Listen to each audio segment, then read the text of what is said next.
नमस्कार, आप देख रहे हैं महाराष्ट्र बुलेटिन। मैं हूं आपके साथ इशिता तिवारी। आज हम लेकर आए हैं महाराष्ट्र की ताज़ा और अहम खबरें राज्य भर से। राजनीति, प्रशासन, मौसम, अपराध और विकास की हर बड़ी अपडेट पर हमारी नजर रहेगी। आइए जानते हैं आज महाराष्ट्र में क्या हो रहा है। जैसे बताएंगे नांदेड़ में कैसे रेत माफिया और तहसीलदार की मिली भगत आई सामने। ऐसी तमाम खबरों पर विस्तार से होगी चर्चा। भोकर शहर और तालुका में रेत के अवैध परिवहन और भंडारण के बढ़ते मामलों में स्थानीय राजस्व प्रशासन की मिलीभगत के आरोप के बीच भालेराव ने नांदेड़ कलेक्टर को बयान सौंपकर तहसीलदार विनोद गुंडमवार को दोषी ठहराने और तुरंत निलंबित करने की मांग की है। आरोप है कि तहसीलदार ने भूख हड़ताल के दौरान केवल 90 ब्रास रेत का आंकड़ा बताया, जबकि वास्तव में हजारों ब्रास रेत भंडार थे, जिससे सरकार के राजस्व और पर्यावरण को भारी नुकसान हुआ। तहसीलदार गुंडमवार ने आरोपों को निराधार बताया और कहा कि उन्होंने प्रशासनिक नियमों के अनुसार कार्य किया है। 21 लाख रुपए का जुर्माना वसूल कर राजस्व में वृद्धि की है। अब सभी की नजर इस बात पे है कि कलेक्टर इस मामले में क्या फैसला लेते हैं। काल जिल्हाधिकारी कार्यालय येथे भोकरचे तहसीलदार यांच्या विरोधामध्ये तक्रार दाखल केली आहे। नेमका काय विषय आहे की आपणास अशा गंभीर स्वरूपाची मागणी जिल्हाधिकारी यांच्याकडे करावी लागली? भोकर शहरामध्ये गेल्या अनेक दिवसापासून होत असलेल्या वाळू व गौण खनिज अवैध रेती यांचा भरपूर साठा असून हजारो ब्रासचा साठा असून भोकरचे तहसीलदार फक्त 90 ब्रास रेती एवढा दाखवत आहेत। तहसीलदार साहेब म्हणतात की आम्ही सगळ्या कारवाया केल्या, जवळपास 9 वेळा कारवाई झाली, 20-22 लाखाचा दंड वसूल केला, पण आपण खोटे आरोप करतात असं त्यांचं म्हणणं आहे। आपलं काय म्हणणं आहे? नाही, माझं म्हणणं खोटा आरोप हे असं काही हे नाही। जेवढा भोकर शहरामध्ये साठे आहेत, हजारो ब्रास साठे आहेत, तिथं आम्ही प्रत्यक्ष नेऊन त्याला दाखवतो की हा 90 ब्रास आहे की का त्याच्याहून जास्त आहे। काय मागणी आहे तुमची? माझी प्रशासनाला एवढीच मागणी आहे की ते सर्व साठे जप्त करून घरकुल लाभार्थ्यांसाठी देण्यात यावे। आपण त्याच्यामध्ये भोकर तहसीलदारांची CDR आणि SDR यांची मागणी केलेली आहे। नेमकं काय निष्पन्न होईल असं वाटतंय आपल्याला याच्यामधून? नाही, ते बघायचं असेल तर की यांनी म्हणत आहेत की आमच्यावरचे सर्व आरोप खोटे आहेत, तर त्यांचा कॉल रेकॉर्ड वगैरे सर्व चेक केलं तर हे वाळू माफियाचेच त्यांच्याकडे मोबाईलमध्ये बोललेले त्यांच्याशी संबंध आहेत असं निष्पन्न होईल। आम्ही जेव्हा तहसीलदारांना भेटायला जातो तेव्हा त्यांच्याकडे वेळ नसते, भेटायला टाळाटाळ करतात, आणि जेव्हा रेतीवाले हे गौण खनिजवाले जेव्हा मालक लोक त्यांच्याकडे जातात त्यांना पर्सनल रूममध्ये पाठीमागच्या घेऊन त्यांची बैठक होत असते।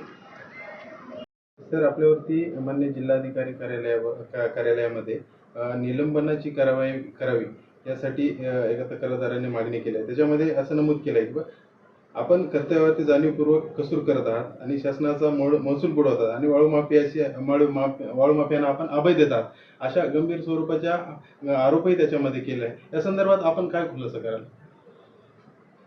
बघा, मी मागील 1.25 वर्षापासून भोकर तहसीलदार म्हणून कार्यरत आहे आणि मी आल्यापासून जे आहे एकतर आमच्याकडे कुठलाही रेतीघाट किंवा नदी किंवा त्याचं उत्खनन आमच्याकडं कुठंच नाही, तसं नदी पण नाही आणि कुठले घाट पण नाहीत आमच्याकडं। तरीसुद्धा काही बाहेरून जर कुठल्या चोरटी वाहतूक वगैरे होत जर असतील, याविरोधात आम्ही पथकं निर्माण केलेले आम्ही स्वतःसुद्धा जे आहे याच्यामध्ये कारवाई करत असतो। मी आल्यापासून जॉईन झाल्यापासून आपण 9 वाहनाविरुद्ध दंडात्मक कारवाई करून आपण जवळपास 21 लाख रुपयाचं जे आहे त्याच्यातून दंडसुद्धा वसूल केलेले। 2-3 वाहनावर आपण गुन्हासुद्धा याच्यामध्ये नोंद केलेला आहे आणि आमच्या रात्रीचे पथकं असतात तैनात, त्यांच्यामार्फतसुद्धा कारवाया होतात आणि यानंतरसुद्धा कारवाया तालुक्यात उत्खनन नाही, परंतु बाहेरून जर काही 1-2 वाहनं कुठली येत असतील त्याच्याविरोधात निश्चितच आम्ही कारवाया करू। आणि माझ्यावर जे काही आरोप केलेले माझे संबंधितमध्ये ह्या सगळ्या खोट्या आरोप आहेत आणि याच्यामध्ये काही कुठलंही तथ्य नाही। आम्ही आमचं जे काम आम्हाला शासनाने दिलेलं आहे आम्ही त्याचं काम करून कारवाया झालेल्या आहेत आणि यापुढे सुद्धा कारवाया होतील। तर त्याच्यामध्ये दुसरा एक आरोप असा आहे की आपल्या कारवाया आहे केवळ कागदावरच कारवाया होतात आणि प्रत्यक्षामध्ये त्याच्यावरती दंड आकारला जात नाही। यामुळे आपले CDR आणि SDR ची सुद्धा मागणी केली आहे। या संदर्भाने काय सांगाल? त्याच्याबद्दल मी काय बोलणार नाही, परंतु कारवाया नुसत्या कागदावर नाही, मी अगोदरच सांगितलेलं आहे। आम्ही 9 वाहनावर कारवाई करून 21 लाख रुपयाचा दंड त्यांच्याकडून वसूल केलेला आहे आणि 3 वाहनाविरुद्ध गुन्हा दाखल केला। सर असेही लोक चर्चा आहे की आपलं पथक रात्री फोन उचलत नाहीत किंवा मग एखाद्या वेळेस काही असेल. नाही, असं म्हणजे होत नाही. पथकं तैनात आहेत आणि पथक कोणी असं जर पर्टिक्युलर कोणी आज ड्युटी आहे फोन उचलत नाही असं जर असेल तर आपण माझ्याशी संपर्क साधू शकतो. नांदेड़ से सी न्यूज संवाददाता कमलाकर बरकमकर की रिपोर्ट। छत्रपति संभाजीनगर जिले के गंगापुर तालुका के किसानों को अपने खेतों में गलत तरीके से प्राप्त सब्सिडी लौटाने का नोटिस तहसील कार्यालय के माध्यम से भेजा गया है। इससे किसान असंतोष में है और आंदोलनकारी वाल्मीकि पवार ने नोटिस रद्द करने की मांग की है ताकि किसानों को संकट की स्थिति में परेशान न होना पड़े। इस विरोध में किसान आमरण भूख हड़ताल पर है। वाल्मिक कैलास पवार 2022 साली अतिरिक्त अनुदान शेतकऱ्याच्या खात्यामध्ये जमा झालाय अशा नोटिसी आमच्या गावामध्ये 70-75 शेतकऱ्यांना नोटीस आल्या आहेत। केवळ आमच्या गावातच नाही तर तालुक्यातील सर्व गावकऱ्यांना गावात अशा नोटीस आल्या आहेत। त्यामुळे मी वाल्मिक पवार उद्या 27/2/2026 रोजी 10:30 वाजता तहसील कार्यालय येथे आमरण उपोषण करणार आहे। तरी सर्व गावकऱ्यांनी तालुक्यातील सर्व समस्त शेतकऱ्यांनी उद्या तिथे हजर राहावे ही नम्र विनंती करतो। राहिला विषय पैसे शासनाच्या खात्यात परत जमा करण्याचे, जो पैसा उधळपट्टीसाठी वापरला जातो तो पैसा व्यवहारच असतो, पण हा पैसा शेतकऱ्यांचा कष्टकऱ्यांचा हिताचा आणि अधिकाराचा पैसा आहे। त्याला खऱ्या अर्थाने शेतकरी कष्टकरी वारसदार आहे। त्यामुळे हा पैसा शासनाच्या तिजोरीत जमा होणार नाही याची हमी मी देतो। त्यामुळे कोणीही पैसे भरू नका। उद्या आपण तिथे आमरण उपोषण करणार आहोत आणि नोटिसा रद्द करणार आहोत। आणि राहिला विषय तुम्ही 2022 ची वसुली करतात पण 2024 आणि 25चे अनुदान अद्याप देखील काही शेतकऱ्यांच्या खात्यामध्ये जमा झाले नाही, त्याचा हिशोब द्या आणि बाकी मांडा।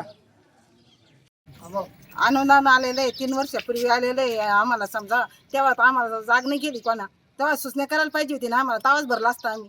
आता तिथून नंतर आम्ही काय करायचं, यंदा आम्हाला पीक नाही पाणी नाही, आमचं नदीच करेल वावर आहे, वावर वाहून जायले सगळं पीक पाणी नाही, आम्हाला खायची पंचायत उद्या पडेली, काय ठरायचं आहे मग आम्ही आता? जेव द्यायची बारी आलेली त्यांना सांगा ना तुम्ही का आता कुठं भरायचं आहे आम्ही? आमच्या छात्यावर बोज आलेला आहे, काय करायचं आहे आम्ही आता? पैसे खर्च करून बसले, उद्याची पंचायत पडेली, आम्हाला काय खावं म्हणून सही। काल परवापासून आमच्या गावात शासनाच्या नोटीस आलेल्या आहे की 2022ला तुम्हाला जे अनुदान मिळालेलं आहे ते आमचं चुकीनं पडलं। 3.5 वर्षात त्यांना चुकी समजली नाही। सगळं अनुदान हे सगळं आधार सीडिंगवर ही चुकी झालीच कशी हो। आणि शासनाचे धोरण असं आहे का सातबाऱ्यावर शेतकरी सातबाऱ्यावर बोजा टाकायचा। आता जे अनुदान समजा 17,000 रुपये कबूल केलं, विमा या 4-5 वर्षात याच्यातले बोजे कोणावर टाकले तुम्ही? शासनाचे विमा कंपनीवर टाकले नाही किंवा शासन हे हजारो कोटीचे भ्रष्टाचार झाले त्या लोकांना सोडून दिलं नाही। शेतकऱ्यालाच फक्त पैसे भरायचे याचे नोटीस देऊन राहिले, सातबाऱ्यावर बोजा टाकायच्या। शेतकरी भरणार नाही, तुम्हाला जे काय करायचं ते करा। शेतकरी आम्ही सगळे तिथे येऊन बसणार आहे, तुमची चुकी आमच्या माथी मारून राहिली तुम्ही। 20,000 हेक्टरी क्षेत्र आहे, त्याच्यापैकी 1000 हेक्टरी क्षेत्र पूर्ण पाण्याखाली गेलं होतं या महापुराना। शिवना महिला जो महापूर आलता त्या महापुरामध्ये आमचं जवळपास 1000 हेक्टरी क्षेत्र पूर्ण निकामी झालं होतं। त्याच्यानंतर लोकांच्या विहिरी पडल्या, त्याच्यानंतर लोकांची भरपूर अशी नुकसान झाली। आता ती नुकसान झाल्यानंतर तुम्ही सांगू राहिले त्यांना ते अनुदान तुमचं दुबार जे अनुदान आलेलं आहे ते भरून घ्या। त्यावेळेस ज्यावेळेस शेतकऱ्यांना हरेली होती, सगळ्या गोष्टी होत्या, त्यावेळेस तुम्ही अनुदान टाकलं शेतकऱ्यांनी। त्याच्यात काही मुलींचं लग्न असन, काही कुठलाही अतिरिक्त खर्च असेल ते शेतकऱ्यांनी करून टाकला। आणि आता ज्यावेळेस शेतकरी संकटात सापडला त्यावेळेस तुम्हाला आणखीन शेतकऱ्याला संकटात सापडायचं आहे का?